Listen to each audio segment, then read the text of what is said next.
ሰላም ሁኔታ መቼ ሆኖ ለመቅረጽ አልተመቸኝም እንጂ አልፎ አልፎ እንደዚህ ከዚህ ቤት የተገዛ ወይም ኬኬኬቪ የተገዛ ቢጫ ፌስታል ይዘው ሰዎች ሲያልፉ ብዙ ጊዜ ያለውኝ።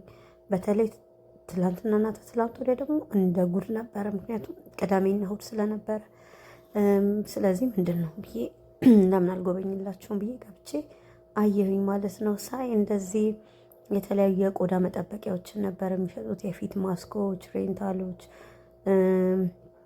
አስተሻሸጋቸው በጣም በትንሹ የሆነ ለመቀባት የሚመች ላያያዝ የሚመች እቃዎችን ይሸጡ ነበረ። ዋጋውም እጅግ በጣም ተመጣጣኝ ነበረ። ስለዚህ እኔን ስለያዘው እኔም ገባሁኝ በየቦታው እንደዚህ እንደዚህ እያደረኩኝ ስልኬና ቤት ስቀርጽ ነበረ። እንደዚህ ፋኖች፣ እንደዚህ ኮፍያዎችን በቃ የተለያዩ እቃ ይዛሉ። እነዚህ መነጽሮች ይታጠፋሉ በነገራችን ላይ እና በጣም ሰው አለ። እንደዚህ እኔ እንጃሩ ነው እንትን ለምን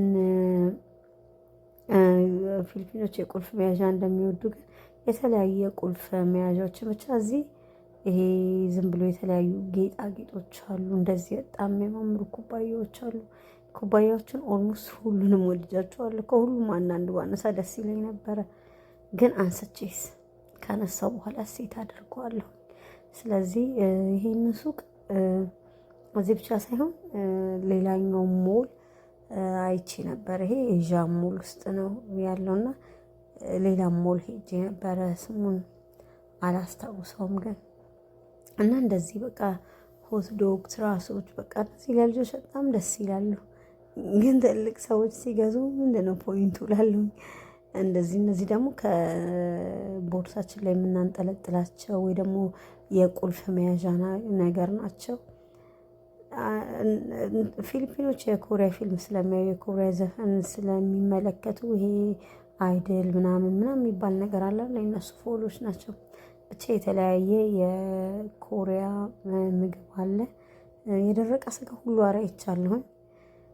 እንደዚህ ኑድሎች አሉ፣ በጣም ደስ ይሉ ነበር። እውነት ለመናገር ሁሉንም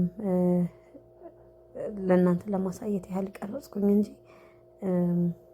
ከዚህ ምንም ያነሳሁት ነገር የለም። ምክንያቱም እንደዚህ ስፓይሲ የሆኑ ችፕሶች አሉ፣ ግን በቃ ምንም ነገር አላነሳሁኝም። እኔ ለምን እንደሆነ አላውቅም። ይሄ አበሻነቴ እንደዚህ አይነት ነገር እንዳነሳ አያስገድደኝም። ቀይ በሆንና ቆዳ አሪፍ ቢሆን ግን አፎርድ ማድረግ የምችለው የተለያዩ የሜካፕ እቃዎች ነበሩ። ግን እኔ እንደዚህ መንጣት ፍላጎቱ ስለሌለኝ አይ ስዕሉ ይታያችኋል። በቃ ሰው እንዳለ የመንጣት እንትን ላይ ነው እና ይሄ እንዳለ እንትኖቹ ራሱ ነጭ ናቸው። በቃ እንደዚህ ነው። በቃ ፖይንቱ አይገባኝም። ግን ያው ኮሪያዎች ቆዳቸውን በመንጣት የኮሪያ የአንዱ የውበት ስታንዳርድ መንጣት ስለሆነ ፊሊፒኖችም የሚከተሉት እሱን ይመስለኛል። ለማንኛውም እኔ እንደ አቅሜ በፈቀደ መጠን አፎርድ ላደርግ የምችለውን ትንሽዬ የከንፈር ማስክ፣ የፊት ማስክ ገዝቼ ይህን ሁሉ ገዝቼ ከ200 ብር የበለጠ አላወጣሁም። ወደ ቤት ተመልሻለሁ ማለት ነው። መልካም ጊዜ